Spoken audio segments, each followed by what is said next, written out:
அஸ்ஸலாமு அலைக்கும் வரஹ்மத்துல்லாஹி வபரகாத்துஹு.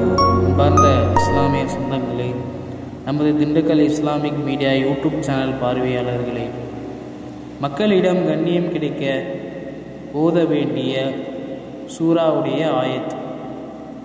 நீங்கள் மக்களின் பார்வையில் தாழ்ந்து விட்டீர்கள், மக்களிடம் கண்ணியம் கிடைக்க வேண்டும் என்று விரும்புகின்றீர்கள் என்றால் இந்த ஆயத்தை 11 தடவை ஓதி தன் மீது ஊதிக்கொள்ளுங்கள்.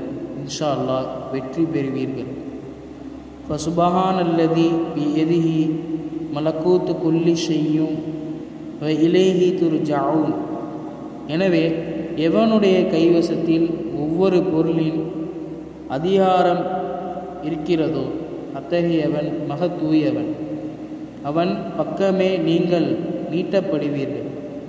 அல் குர்ஆன் 36:83.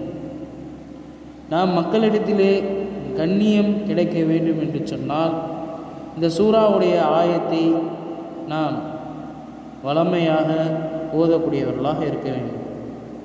அல்லாஹ் தஆலா இந்த சூறாவுடைய ஆயத்தை அதிகமாக ஓதக்கூடிய பாக்கியத்தை நமக்கு தந்தருவிடுவானாக. இந்த சூறாவுடைய ஆயத் யாசீன் சூறாவுடைய ஆயத்தாக இருக்கின்றது. நாம் அதிகமாக ஓதக்கூடிய பாக்கியத்தை வல்ல ரஹ்மான் நம் அனைவருக்கும் தந்தருவிடுவானாக. அஸ்ஸலாமு அலைக்கும் வரஹ்மத்துல்லாஹி வபரகாத்துஹு. இது போன்ற வீடியோக்களை பார்ப்பதற்கு நமது Dindigul Islamic media YouTube channel subscribe செய்து கொண்டு பெல் ஐக்கானை ப்ரெஸ் பண்ணிவிட்டு பாருங்கள். இன்ஷா அல்லாஹ் இது போன்ற வீடியோக்கள் பார்க்க வேண்டும் என்பதற்காக